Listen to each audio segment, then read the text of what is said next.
No, I didn't spin all the way back around. All right, so you're just a rev high. Yeah, so 3. My bad. My bad. All right, here we are. Make sure you guys always dump your dope. What's going on, everybody? Welcome back. Today we're going to be talking about going from 0 to a first round impact at 950 yards with the help of this fella right here, the new Vortex Venom 3-15x44, which at the price point is pretty unbeatable. And just so you can see it for yourself, this is the clip of that first round right here. Impact, listen. First round impact, 948. Blackout Defense 16-inch barrel, DTL system barrel, 75 grain, Badlands, Hornaday, Bajo specials. Pretty solid day right now already. And of course, I had to follow that up with a couple slow and a couple of double taps out at 950 yards. Go for a double tap. Yep, both impacts. Now, I don't know about you, but it just makes my day when I get that first impact at like 950 or above, especially with a 16-inch running 75 grain Hornaday tipped Badlands munitions. Pretty awesome, because I'm super excited about this whole video, especially this new setup right here, but also for the fact that I finally am like living the dream that I'd kind of set out for myself to go down the road of precision and more long range stuff. And it's just been an absolute pleasure. It's been challenging, it's been fulfilling, and it's just an absolute ton of fun. I also want to take a minute to give a huge thank you to all of my Patreons. You guys are such a huge support structure for the channel, and a lot of what happens here would not be possible without each and every one of you and the help you've provided this channel. All right, now the new Vortex Venom 3-15x44. This is a first focal plane setup here. So first focal plane means that the reticle grows in size as you up the magnification, and it shrinks in size as you take magnification away, unlike second focal plane, which stays the same throughout. Also, the big difference there, first focal plane is the reticle is going to be true all the way through the magnification range, where second focal plane is not. That reticle stays the same size, and your math changes depending on where your magnification is, which is why I love first focal plane. It just makes it easier, and I'm still a knuckle dragger when it comes to long range, and easy is good. You can get this in mil or MOA. It is completely up to you which one you want to go with, but both will have the EBR-7C reticle, which is absolutely awesome and so easy to use. It will be a 34mm main tube. Of course, it's aircraft grade aluminum. Adjustments will be in 1/10 MRAD or 1/4 MOA, depending on the model you go with. You will have exposed with a zero stop option for the elevation, because you can remove the zero stop if you want, but I love me some zero stop. It helps. And the windage will be a cap design, since this is more of a tactical line, but honestly, I think most people at this point hold. You will have a total of 36 MRAD of elevation and 21 MRAD of windage, and your corresponding MOA if you go with that version. Now, our field of view here will be 42.4, that's 42 feet, 0.4 inches, or 8.4 inches based on your magnification, whether you are low or high, and that is pretty solid. Eye relief on this one is going to be very good. At minimum and max magnification, there is a real sweet spot in there, right around that 3.7 inches according to Vortex, which felt about right to my eye. It's 13.3 inches long, weighs 28.8 ounces, and Vortex says this is going to give like great glass clarity. That's all the information that's on their website. And honestly, as we go through and we look through this thing, I have to agree, and I think you guys will as well. And then what would an optic be without something tying it to your rail or your upper receiver? As you can see, I have opted for the ADM quick release mount there. I love that. They are extremely proven, durable, reliable. I've used them for years, and that was provided by Optics Planet, another huge supporter of the channel. They've helped me out so much over the past year. I cannot thank them enough. And if you go to the build list, you'll find some ways to not pay full price for things, should you be interested. Of course, you get that lifetime warranty that Vortex is known for, along with some additional bits that come in the box. I'll throw up the photo they put up online, but you're gonna get the tools, associated manuals for the optic, the reticle. You'll get a microfiber cloth, your sunshade. You'll get some rubberized connected cap covers there so you can save your glass when it's in storage. And you're also going to get a very nice throw lever included, which is pretty cool. Now, if you guys are interested in anything you saw here today, there will be a build list down in the description below where you can find information on everything we talked about and do your own research. And of course, find ways to not pay full price for things. And if you guys like seeing content like this, make sure you hit the subscribe button. That's going to do a couple things. One, it's going to make sure you don't miss any content when they come out. It does help the channel. And it's free, doesn't cost you anything.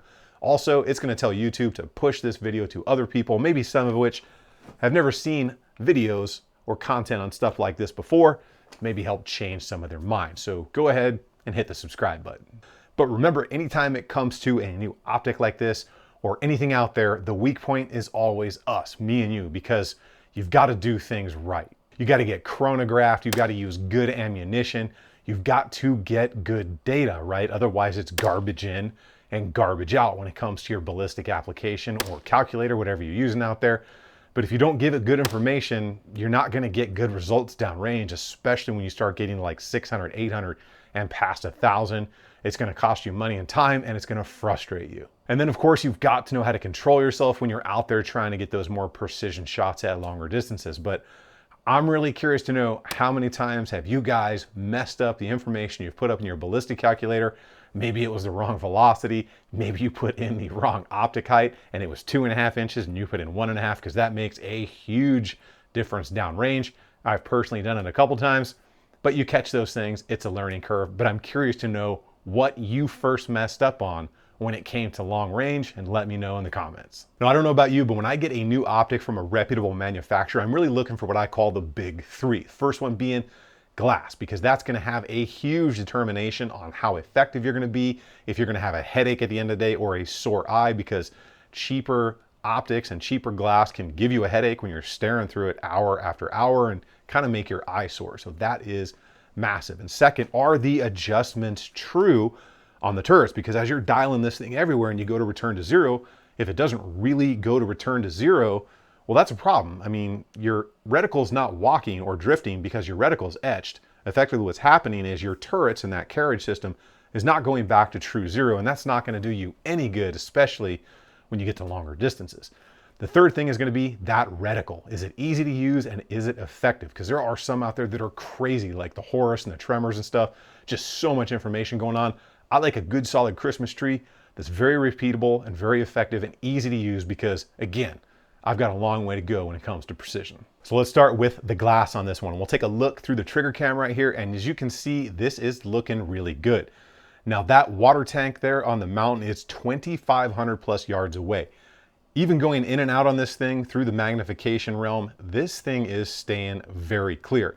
And remember, the trigger cam does not look as clear as it will to the human eye, because this thing is bouncing off a mirror, looking through another piece of glass, and then trying to record that for the camera. So your human eye, it's going to look even better, which is pretty impressive at this price point.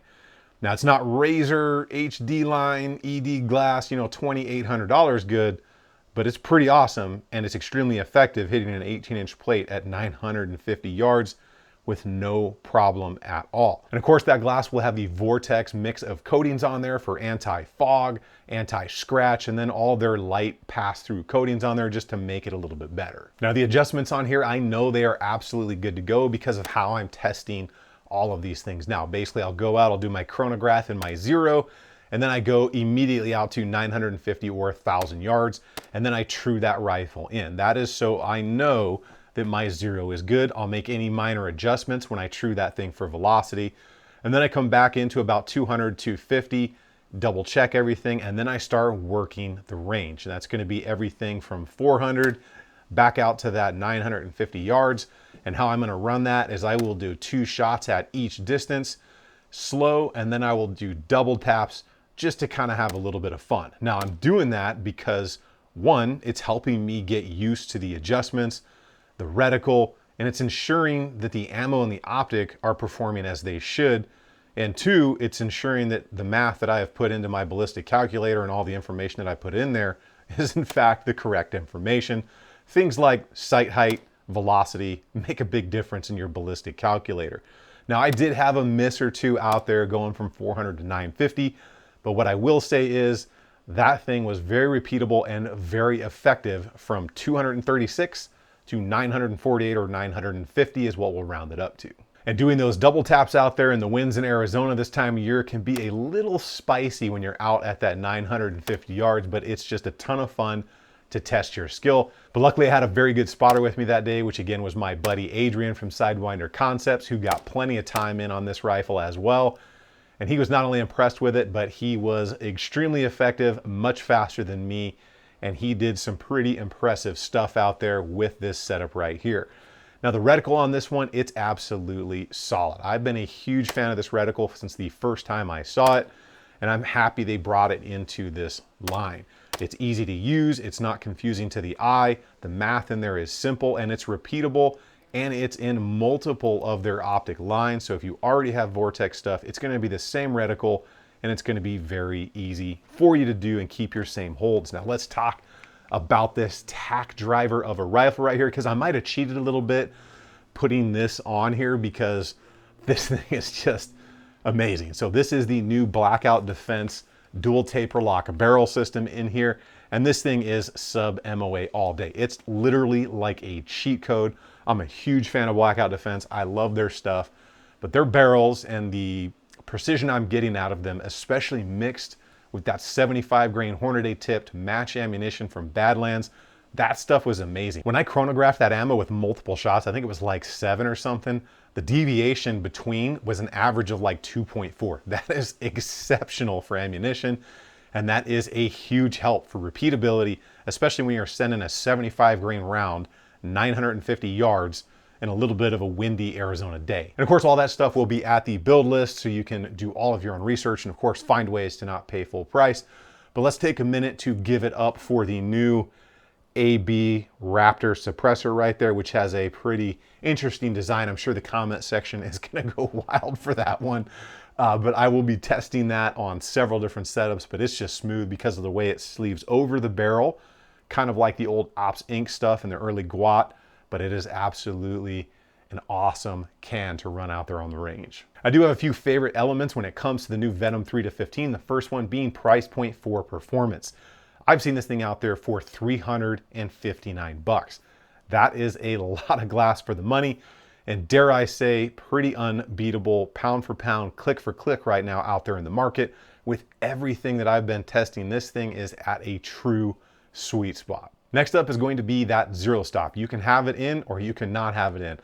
I love me a zero stop, right? Because I have failed to dump my dope more than once, and then you send that next round when you think you're zeroed out and it goes like 6 feet over the target. No, I didn't spin all the way back around. All right, so you're just a rev high. Yeah, so 3, my bad, my bad. All right, here we are. Make sure you 2. guys always dump your dope between targets. Impact. Again, I've got a lot to learn and I've got a lot of things to remember to be 100% repeatable. And if you've ever done that, let me know in the comments down below. But I love having the zero stop in there because you turn it all the way and you know for a fact you are back down at zero, rather than that kind of cheap way out that some companies do it where they just put a little white line underneath the elevation turret and you got to look up at it. The zero stop, it's just easy for me. I like it, and maybe it's lazy, maybe not, but if other companies aren't doing it, I pretty much think they should be. And the last big positive for me is the included throw lever. I'm a huge fan of having a throw lever, especially on like a DMR, SPR, or scoped carbine kind of setup. Saves you 25, 50, 75 bucks depending on the brand you go with, and it's just nice at this price point that it came in the box. All right, now did it have any problems, or is there anything I would change? Because nobody gets a free pass here on the channel. There was no issues out there, right? The thing held true, the adjustments were good, the reticle's awesome. At the price point, I think you can't get much better when you're spending 359 bucks. Now, if I had to nitpick this thing to death, the one thing I would change is the covers that come with it. Now, although rubber covers like this are pretty cool, I prefer flip caps because I want them on there all the time, because in Arizona, the dust, the wind, I prefer to have caps. Now, I know that's, that's really nitpicking it, and these are good. And that's a personal thing. That's just about the only thing I could come up with. I know it's minor, but hey, caps are my thing. All right, now when it comes to the overall setup right here, I think everybody should have at least one scoped carbine, because remember, out there in the real world, distance is your friend. So let me know in the comments down below what you think of this thing and the ribbed for whoever's pleasure suppressor that's on there. Get subbed up to the channel. Leave your comment down below. Keep doing it on the range. Remember, if you stay ready, you ain't got to get ready. I will see you all at the next one.